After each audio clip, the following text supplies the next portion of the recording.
sekedar menjelaskan tentang Masjid Ar-Rahman Desa Togawa yang telah hancur atau terbakar di saat terjadinya pasca rusuh atau konflik, di mana masjid ini telah hancur di saat terjadinya penyerangan antara umat Nasrani dengan umat Islam.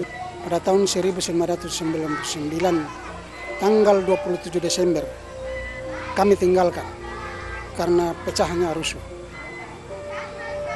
Besoknya pada tanggal 28, pasukan rusuh membakar gereja ini. Saat itu kita satu keluarga antara Islam dan Kristen juga sudah tidak terbangun silaturahim, katakan seperti itu. Saya orang Islam, tidak sampai lagi keluarga saya yang Kristen. Tanggal 3 Januari tahun 2003 kami semua sudah pulang ke sini. Meskipun cuma berbeda agama, tapi karena hubungan keluarga, oleh karena itu meskipun rusuh yang begitu hebat, tetapi ketika kami bertemu, perasaan sayang itu muncul kembali.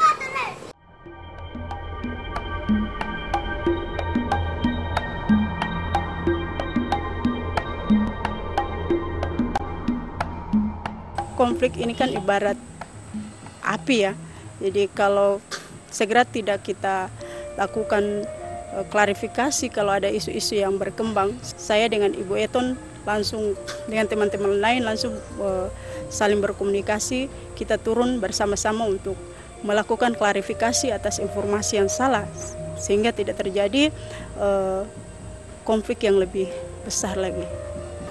Pada saat kami membangun gereja ini juga, dari saudara-saudara muslim turut bantu. Tidak setiap pekerjaan mereka bantu, tetapi ketika kami bersuara untuk minta bantu, mereka datang bantu.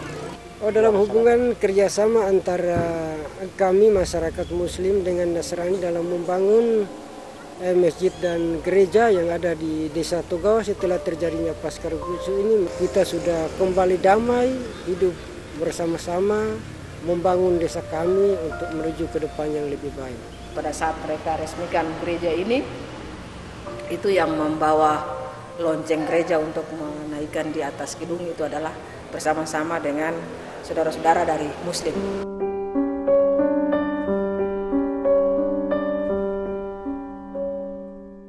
Setelah konflik, bagi teman-teman kami yang Muslim belum memperoleh steknya, dan kami sebagai kelompok yang sudah memiliki famili membagi steknya untuk mereka tanam. Akhirnya mereka juga memperoleh hasil yang boleh memuaskan. Dari perdamaian ini, kami dari Nasrani sangat sulit untuk mengangkut barang-barang yang ada di kebun kami. Tetapi oleh karena kepedulian yang besar dari saudara-saudara kami yang dari Muslim, mereka bersedia untuk mengangkut barang-barang kami yang dari kebun. Antara kami dan saudara-saudara kami yang Muslim tidak ada masalah lagi.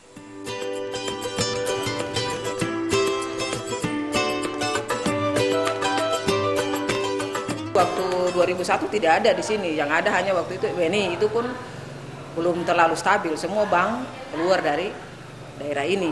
Jadi dengan adanya kelompok-kelompok pengungsi itu kita mulai dengan sistem microfinance. Jadi memberikan support modal kepada kelompok-kelompok pengungsi itu.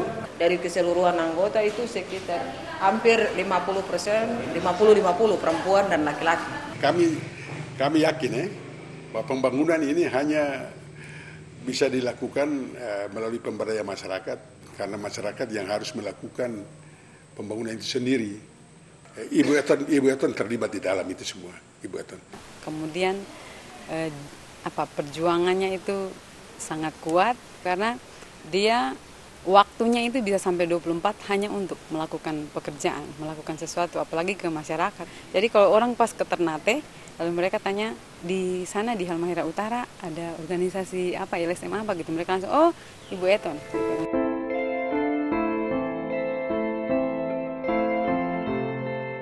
Pada saat kondisi ekonomi yang kurang memungkinkan dari orang tua, begitu juga dengan kondisi keamanan yang kurang memungkinkan, muncullah suatu ide dari yayasan, dari lembaga, dari awalnya itu LSM, lalu bentuk suatu politeknik, lalu masih cari politeknik juga ini memang dia berjiwa community.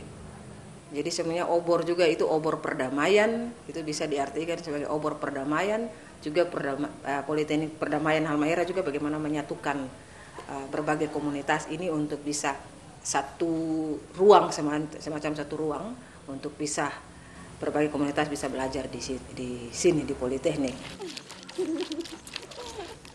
Di tingkat kelas grassroots di masyarakat Halmahera Utara dulunya itu perempuan tempatnya hanya di rumah, kemudian sekarang baru perempuan itu diberikan kesempatan seluas-luasnya untuk mengecang pendidikan, termasuk kemudian melakukan aktivitas yang lain seperti yang dilakukan oleh Ibu Eton.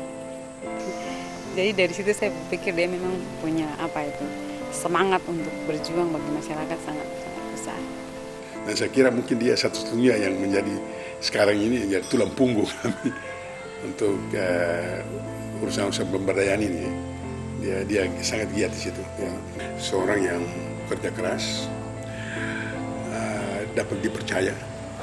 Saya kira itu unsur yang penting, punya komitmen tinggi.